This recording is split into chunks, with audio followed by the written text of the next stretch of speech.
10, 9, 8, 7, 6, 5, 4, 3, 2, 1, 0.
Okay, before I get into talking about this legendary sophomore release, I'm gonna say right now, if you don't know this freaking album and you claim to be a fan of music, hard rock, and heavy metal, you are not a true fan, you are not true to yourself, and you're definitely a poser. Without further ado, let's talk about the 1970 album. The sophomore release, just released only 7 months after the debut album, which came out on February 13th of 1970, the self-titled Black Sabbath album. Well, here's the sophomore album right now, Paranoid. We're going to talk about this real quick, you know. And I definitely shouldn't have to keep this video long because, like I said, everybody should know this album. Everybody should know the tracks on this album, you know. But if you don't, we'll talk about them a little bit. Such a legendary album, you know. And this would become the biggest Black Sabbath album, the most well-known Black Sabbath album. Now, back when it originally came out, it got panned by critics. Just like the first Black Sabbath album did. Oh yeah, the critics hated this freaking album, especially Rolling Stones magazine. You know, they freaking hated it. You know, which could have been a good thing because the fucking album eventually took off and made Black Sabbath fucking mega superstars and legends and icons. You know, this is why they're the forefathers of heavy metal. This is why they are the inventors of heavy metal, in my opinion. You know.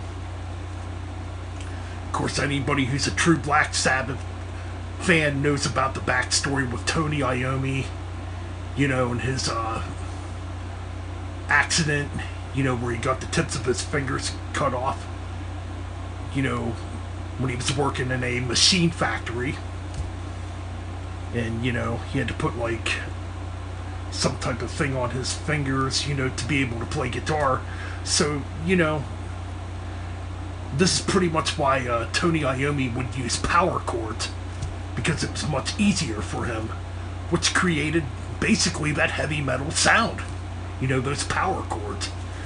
And he became iconic for doing it, you know. Then you get the awesome drumming by Bill Ward. He brings in this freaking awesome jazz fusion like drumming with all these fucking loud ass fills, you know. That's why Bill Ward got called the Beast behind that drum kit, you know. Of course, you got Geezer Butler with those fucking awesome bass lines, you know. And of course, you got the legendary Ozzy Osbourne on vocals. What more could be said? Now, I believe it might have been in this period, too, where Tony Iommi left for a bit to join Jethro Tull. And he would come back to Sabbath, obviously. He was only in Jethro Tull for basically a cup of coffee, and he came back.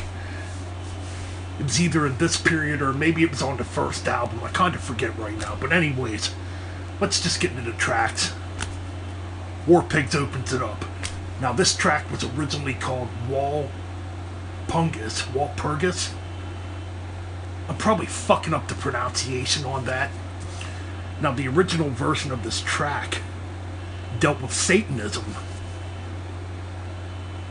Yeah, this was a very occult, satanic track for that time. And the record company was like, oh, this is too extreme. So they changed it to War Pigs. Now, Paranoid, I believe, was originally going to be called War Pigs, too, if I remember correctly. You know, which to me is a pretty interesting fact in its own right, you know. But yes, so yeah, the track would become War Pigs.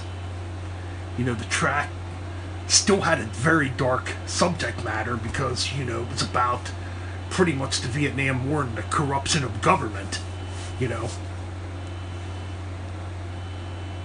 Yeah, it's still a very dark song. It's still very iconic, you know.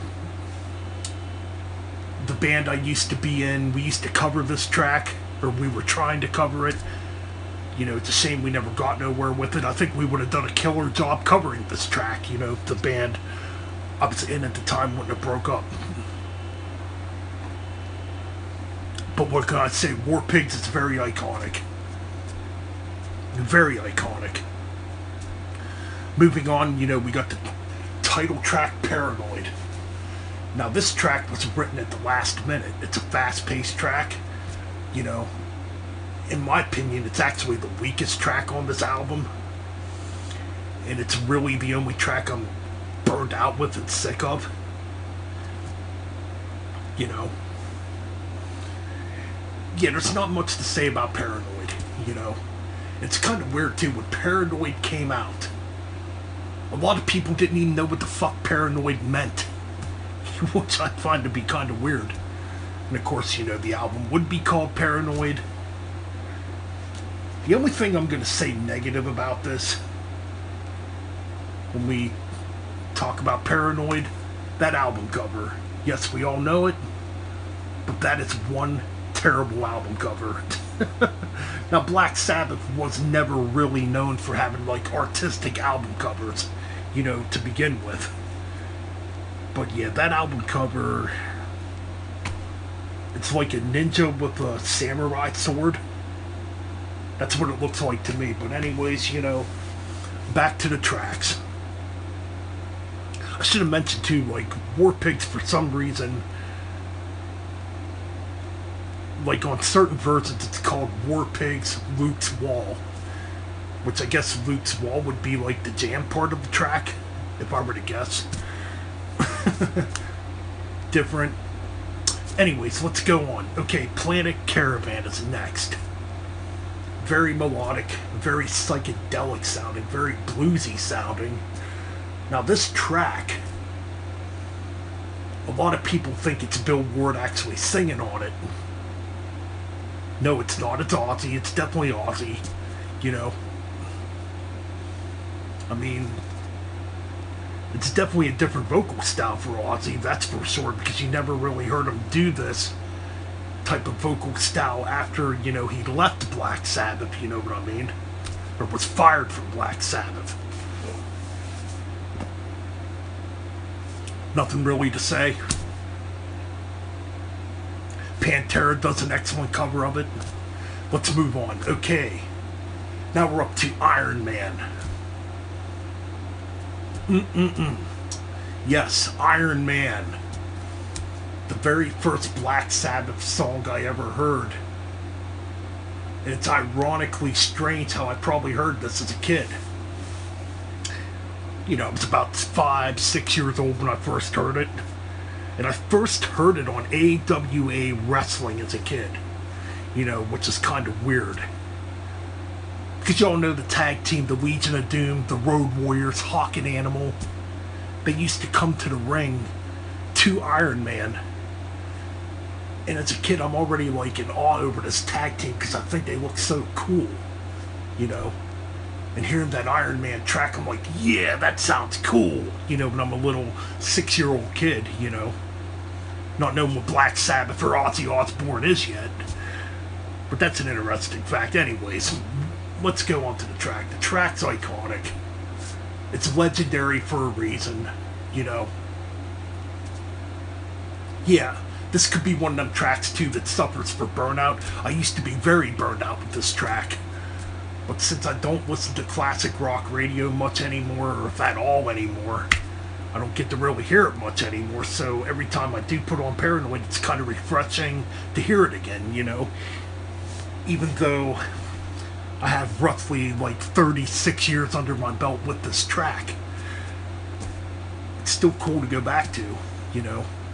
Like I said, when you don't listen to it like religiously or you hear it all the time, it's kind of refreshing to go back and listen to it. So yeah, this track, you know, it's one of them tracks now I'm not really sick of. You know, it's got cool riffs, obviously. It's got one of the most iconic guitar riffs of all time with Tony Iommi, you know. And it's one of those riffs, you know, if you're starting out on guitar, it's one of the first freaking riffs you learn on guitar, want to learn on guitar, you know. Because it's so cool. And it's so fucking heavy, you know. That's pretty much, you know, Iron Man in a nutshell. Now let's move on to the second half of this freaking album. This is the half that got me into Black Sabbath. And this would have been around the time when I first heard Paranoid in its entirety. But ironically, when I first heard Paranoid in its entirety, it went from side 2 to side 1. So yeah, that's how I first heard Paranoid. Because the friend that got me into Master of Puppets got me into Paranoid. So Paranoid would have been like the second album I ever heard that got me hooked on metal. Got me hooked on the darker side of metal and music in general, and the heavier side. So yeah, Electric Funeral. When I first heard Electric Funeral, I'm like, this is the coolest song in the freaking world. I couldn't get enough of it. You know, I'm a little 9-year-old kid getting exposed to this dark, heavy music. And literally being possessed by it, you know what I mean? It's kind of weird because it was like a religious experience hearing Master of Puppets. Now I'm moving on to another religious experience listening to Electric Funeral. You know, such a heavy track too for the time. Such a dark, doomy track. This could be quintessentially the very first doom metal track. You know? And the subject matter in this track is very dark. It's about nuclear war and the effects nuclear war can cause. You know, it deals with radiation, you know, and all that crazy dark shit, you know. Such a heavy track though, I mean. And the next track just got better from here out. Hand of Doom. Holy crap, man, I was hooked on Hand of Doom also. Now these two tracks are my favorite two tracks on Paranoid. I'm gonna say that right now. It's been that way for years. These two tracks are still my favorite because they're the darkest tracks in my opinion. You know, I do like War Pigs too. But I really like these two tracks because these are the two tracks that really did it. Hand of Doom, holy crap, it's dark. An anti-drug song, you know, it's about basically what heroin can do to you.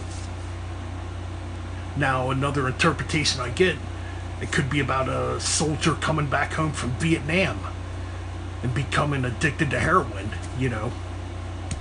It's a very dark subject matter, you know. These were dark times, too, because back in 1970, you know, we were in the Vietnam War. You know,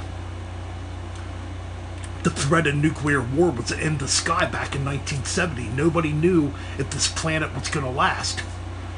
So, yeah, it's a very dark, serious subject matter. You know, very disturbing, probably for 1970.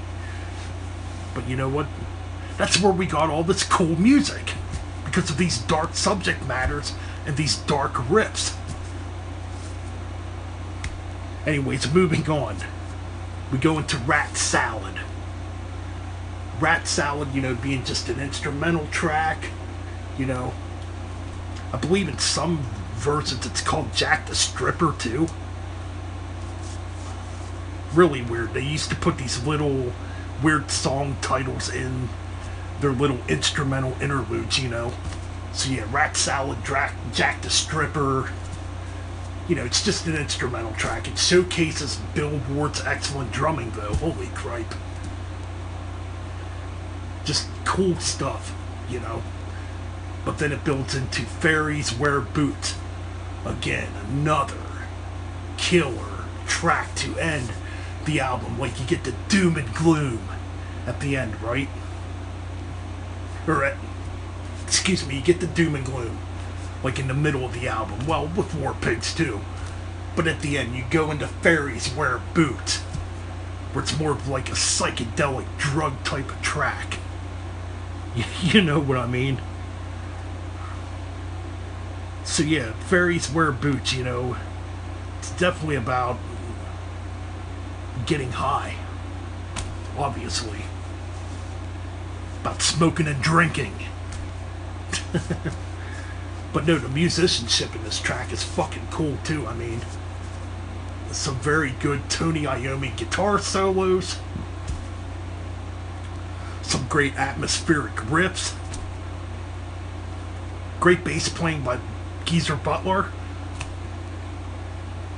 and Ozzy sounds great. Anyways, that's pretty much Black Sabbath's Paranoid in a nutshell. It's an iconic album for a reason. There's a reason why it's Black Sabbath's probably most well-known album. I mean, my goodness, you can still walk into a Walmart and find this on CD or on vinyl. So it just shows you the longevity and the legacy of this freaking album, It's legendary. Happy 50th anniversary to it.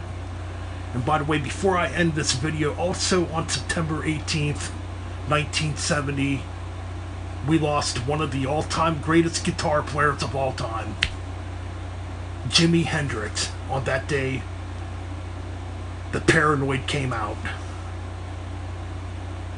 So rest in peace to Jimi Hendrix, one of the most iconic, influential guitar players of all freaking time. And a guitar player that was way ahead of his time. So rest in peace to Jimi Hendrix. And happy 50th anniversary to Paranoid by Black motherfucking Sabbath.